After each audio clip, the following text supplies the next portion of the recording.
Jemaat dipersilahkan duduk kembali. Tiba saatnya bagi kita menerima pelayanan sabda. Mari bersama kita mohon tuntunan Roh Kudus dalam pujian, "Bersabdalah Tuhan, kami mendengarkan."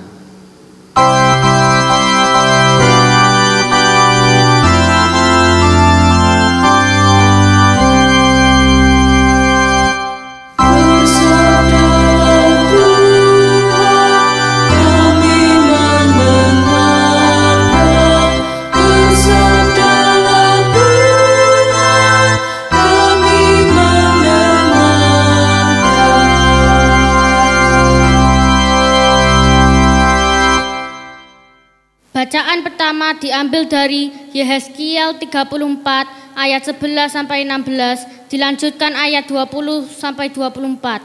Yehezkiel 34 ayat 11 sampai 16, dilanjutkan ayat 20 sampai 24. Sebab beginilah firman Tuhan Allah, dengan sesungguhnya aku sendiri akan memperhatikan domba-dombaku dan akan mencarinya seperti seorang gembala mencari dombanya. Pada waktu domba itu tercerai dari kawanan dombanya, begitulah aku akan mencari domba-dombaku dan aku akan menyelamatkan mereka dari segala tempat, kemana mereka diserahkan pada hari berkabut dan hari kegelapan. Aku akan membawa mereka keluar dari tengah bangsa-bangsa dan mengumpulkan mereka dari negeri-negeri dan membawa mereka ke tanahnya. Aku akan menggembalakan mereka di atas gunung-gunung Israel, di alur sungainya, dan di semua tempat kediaman orang di tanah itu.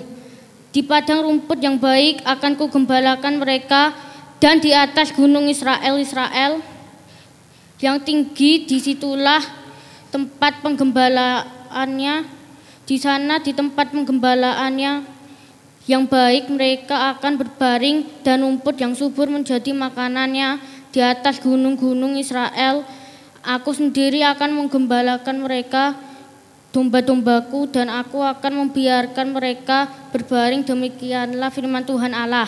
Yang hilang akan kucari, yang tersesat akan kubawa pulang, yang luka akan kubalut, yang sakit akan kukuatkan, serta yang gemuk dan yang kuat akan kulindungi. Aku akan menggembalakan mereka sebagaimana seharusnya.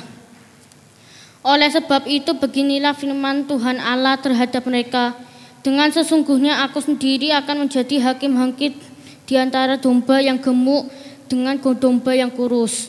Oleh karena semua yang lemah kamu desak dengan lambungmu dan bahumu, serta kamu tanduk dengan tandukmu, sehingga kamu menghalau mereka keluar kandang. Maka aku akan menolong domba-dombaku supaya mereka jangan lagi menjadi bangsa, dan aku akan menjadi hakim di antara domba dengan domba. Aku akan mengangkat satu orang gembala atas mereka yang akan menggembalakan mereka, yaitu Daud hambaku. Dia akan menggembalakan mereka dan menjadi gembalanya. Dan aku Tuhan akan menjadi Allah mereka, serta hambaku Daud menjadi raja di tengah-tengah mereka.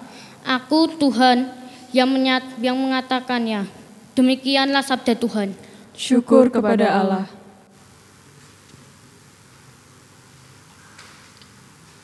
Kita lanjutkan bacaan khotbah saat ini. Diambil dari kesaksian Injil Matius pasal 25 ayat 31 sampai dengan 45 yang demikian. Penghakiman terakhir. Apabila Anak Manusia datang dalam kemuliaannya dan semua malaikat bersama-sama dengan Dia, maka Ia akan bersemayam di atas tahta kemuliaannya. Lalu semua bangsa akan dikumpulkan di hadapannya, dan Ia akan memisahkan mereka seorang daripada seorang, sama seperti gembala memisahkan domba dari kambing.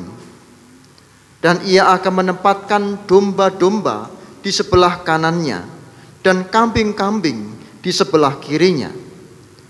Dan raja itu akan berkata kepada mereka yang di sebelah kanannya, "Mari, hai kamu yang diberkati oleh Bapa-Ku, terimalah kerajaan yang telah disediakan bagimu sejak dunia dijadikan. Sebab ketika aku lapar, kamu memberi aku makan. Ketika aku haus, kamu memberi aku minum.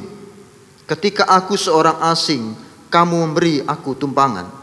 Ketika aku telanjang, kamu memberi aku pakaian. Ketika aku sakit, kamu melawat aku. Ketika aku di dalam penjara, kamu mengunjungi aku." Maka orang-orang benar itu akan menjawab dia, katanya, "Tuhan, bila manakah kami melihat Engkau lapar dan kami memberi Engkau makan, atau haus dan kami memberi Engkau minum? Bila manakah kami melihat Engkau sebagai orang asing dan kami memberi Engkau tumpangan, atau telanjang dan kami memberi Engkau pakaian? Bila manakah kami melihat Engkau sakit atau dalam penjara dan kami mengunjungi Engkau?" Dan raja itu akan menjawab mereka, "Aku berkata kepadamu, sesungguhnya segala sesuatu yang kamu lakukan untuk salah seorang dari saudaraku yang paling hina ini, kamu telah melakukannya untuk aku."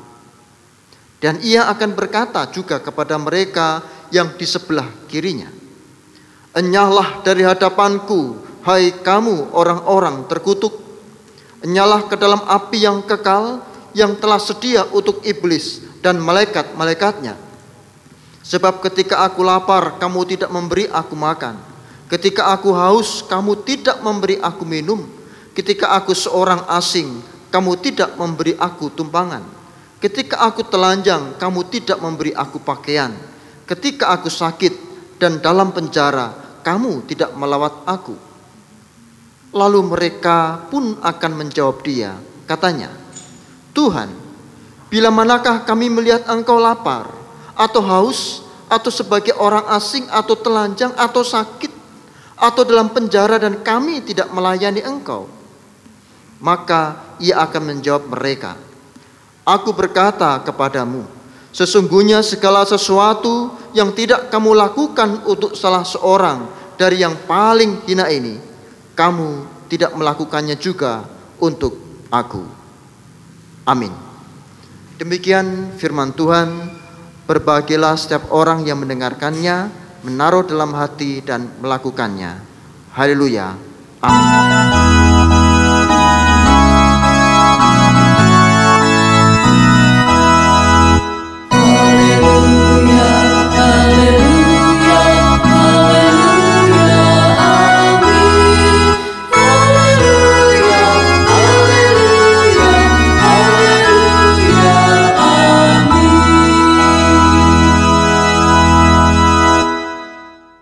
Bapak, Ibu, Saudara, anak-anak yang terkasih, tema kita menurut agenda Sinode GKJ adalah Kristus Raja yang adil dan peduli. Kristus Raja yang adil dan peduli. Sebelum bersama kita menggumuli lebih dalam, saya mengajak kita untuk bersama menjawab satu pertanyaan. Sederhana, kapan Anda merasakan peristiwa yang paling membahagiakan, baik itu secara pribadi maupun komunitas atau keluarga? Jadi bahagianya tidak hanya untuk diri sendiri, tetapi juga membahagiakan bagi keluarga. Apa yang menjadikan Anda bahagia? Simpelnya begitu.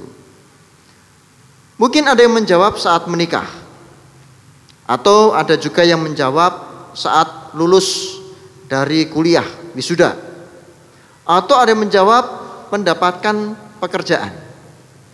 Atau juga ada yang menjawab ketika menerima Yesus sebagai Mesias.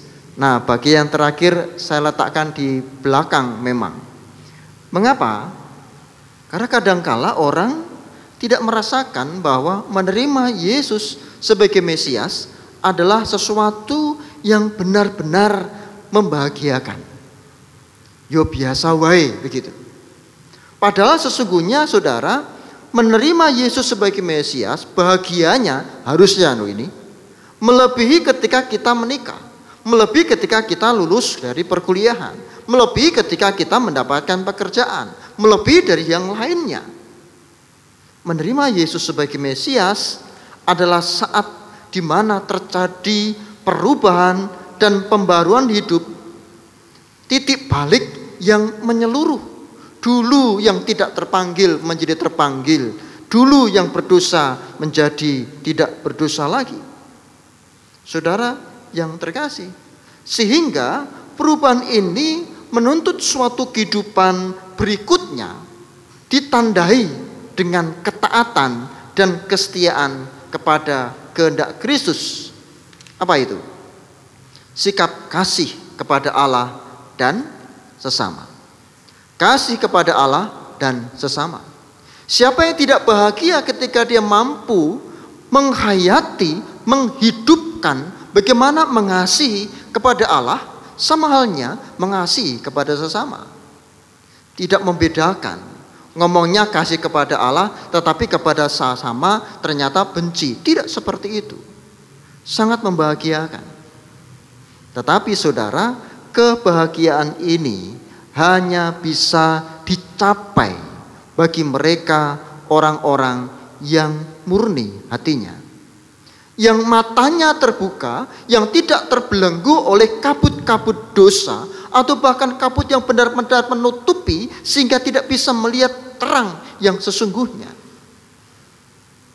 Perubahan, titik balik di mana Kristus memanggil, ada perubahan dari yang dulu dalam kegelapan menuju terang, hanya dirasakan benar-benar oleh mereka yang bertobat. Saudara yang terkasih, menjadi penting dalam kehidupan kita koreksi, refleksi dalam realita. Apakah kita senantiasa hidup taat dan setia kepada kehendak Kristus, atau jangan-jangan taat dan setia pada kehendak diri sendiri?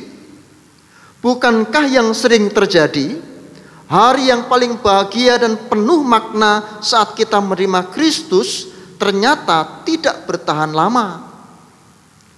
11 tahun lebih saya menjadi pendeta, nyekseni saudara. Biasanya anak katekisasi itu kalau mau CD atau baptis dewasa, semangatnya luar biasa. Ketika ditanya, kamu kalau sudah CD atau baptis dewasa, kamu mau melayani apa? Jawabnya macam-macam. Bahkan ada yang menjawab, saya mau melayani apa saja Pak. Tapi baru jadi song leader 3 kali sudah bosan. Baru nyoting sebulan sudah bosan. Baru menjadi majelis belum sampai 1 periode sudah bosan. Fakta saudara, keindahan, kebahagiaan yang penuh makna itu ternyata tidak bertahan lama. Di tengah perjalanan syarah iman, ternyata iman dan kasih kita sering kandas. Kapal kita hancur di tengah perjalanan dan kita tidak mendapatkan apa-apa, dan benar-benar tidak mendapatkan apa-apa. Mungkin hal ini bisa terjadi juga untuk para pendeta. Tidak hanya jemaat, semuanya sama. Ketika kita tidak menghayati bahwa menerima Kristus sebagai Mesias, sebagai juru selamat benar-benar dihayati dalam kehidupan kita. Maka saat ini kita diajak dan diingatkan tentang 2 hal. Yang pertama, sola gratia, hanya oleh anugerah. Saudaraku, teologi sola gratia pada hakikatnya adalah bertujuan agar umat Allah yang percaya di dalam Kristus tidak tersesat oleh upaya-upaya rohani atau kesalehan-kesalehan tambahan untuk menyempurnakan karya keselamatan yang sudah sempurna. Maksudnya adalah, terkadang ada orang yang merasa rumongso hebat, bahkan tanpa Kristus pun dia bisa mengabaikan Kristus. Sola gratia mengingatkan bahwa itu tidak bisa. Keselamatan itu hanya karena anugerah. Sesuci-sucinya orang, sehebat-hebatnya orang, sepandai-pandainya orang tidak bisa membeli surga. Di Jemaat Jatimulyo saya sering menekankan ini. Itu hanya karena anugerah Tuhan yang hadir bersama dengan kita. Saudara, dengan berpijak pada prinsip Alkitab, gereja-gereja reformatoris menegaskan bahwa keselamatan kita pada hakikatnya adalah anugerah Allah. Anugerah Allah, titik. Tidak ada embel-embel yang lain. Keselamatan kita di dalam Kristus didasari seluruhnya oleh anugerah Allah semata, sola gratia. Namun saudara, dalam aplikasi atau praktek hidup berjemaat sering terjadi pembelokan makna sola gratia yang justru tidak menolong umat untuk membersihkan diri. Mereka lebih cenderung bersikap egoistik dengan memusatkan diri kepada keselamatan diri sendiri. Anugerahnya hanya untukku menjadi slogan tak tertulis, simbol kesombongan manusia. Bukankah kita sering melihat ini? Anugerahnya hanya untukku. Sehingga kita menjadi serik, kita menjadi benci, kita menjadi iri hati ketika ada orang lain yang mendapatkan anugerah. Padahal dia adalah saudara kita. Mengapa? Karena teologinya diubah.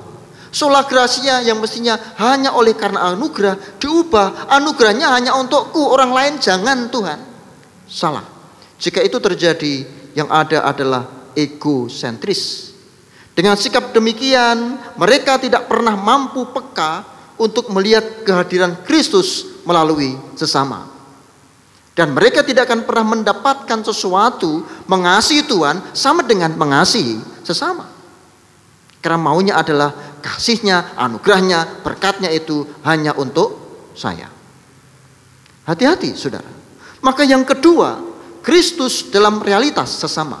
Ini penting untuk kita pelajari dan kita hayati. Terlebih lagi dalam teks kita. Narasi ini begitu indah. Dengan kuasa dan keilahiannya, Kristus tidak pernah bermaksud untuk semakin menjauh dan mengasingkan diri dalam kemuliaannya, eksklusif dan sombong. Meskipun Kristus begitu berkuasa dan sungguh ilahi, tidak pernah menjauhkan diri. Kalau kehidupan di dunia makin tinggi, maka gengsinya makin tinggi. Makin memberi jarak kepada mereka yang dikatakan hina. Bahkan bergaul pun nggak mau. Makan pun tidak mau bersama dengan mereka. Beda dengan Kristus. Meskipun tinggi, hakikatnya sungguh luar biasa, tetapi lihat. Sebaliknya dia datang ke dunia agar semakin mendekat. Hadir secara penuh dan solider untuk berempati, dan setiap penderitaan yang dialami umatnya dirasakannya pula.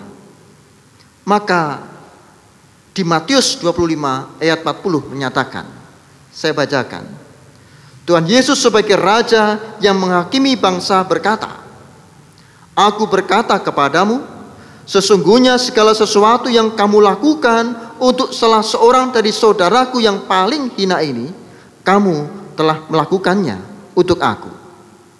Dalam konteks ini saudara, Kristus menghadirkan dirinya dalam realitas sesama yang marginal, terpojok dan lemah. Marginal, terpojok dan lemah bukan hanya soal ekonomi rendah, tetapi ada banyak kebutaan-kebutaan. Ada kebutaan ekonomi, ada kebutaan politis, ada kebutaan-kebutaan yang lain yang memang butuh ditolong. Jadi menolong orang itu tidak hanya menolong soal ekonomi. Saudara, jika mengacu pada tema kita, Kristus Raja yang peduli dan adil, maka kita diperlihatkan kepedulian dan keadilan Kristus tidak hanya bagi mereka yang memiliki kemuliaan tinggi, ekonomi tinggi, intelijensi tinggi, enggak. Justru Kristus tidak lagi mengambil jarak jauh, tapi mendekati mereka, dan bahkan dia berkata, Aku berkata kepadamu, sesungguhnya segala sesuatu yang kamu lakukan untuk salah seorang dari saudaraku yang paling hina ini. Katanya, saudaraku yang paling hina ini, untuk dia kamu telah melakukannya untuk aku. Kata Kristus. Bagaimana dengan kita, saudara? Semakin kita menghayati sola gratia, semestinya kita semakin menghayati siapa yang menyelamatkan kita. Semakin kita menghayati bahwa kita diselamatkan, kita membutuhkan keselamatan itu dan kita tak berdaya dengan kekuatan kita. Dengan demikian kita memiliki hati yang terang untuk bertindak. Dengan penghayatan itu kita tidak akan tertutup oleh keegoisan diri. Tetapi kita lebih terbuka. Kita menjadi imitation Dei. Kita menjadi sekelompok orang yang mengikut apa yang dilakukan oleh Kristus.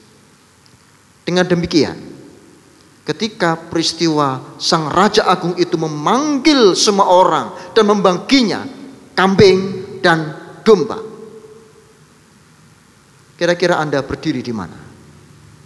Di sebelah kiri sebagai kambing atau di sebelah kanan sebagai domba? Dikatakan di sana, domba-domba itu menjadi orang-orang yang mendapatkan anugerah. Tetapi yang kambing yang tidak melakukan apa yang diinginkan Tuhan, mereka dibuang dalam api neraka. Amin. Saat hening untuk kita semua.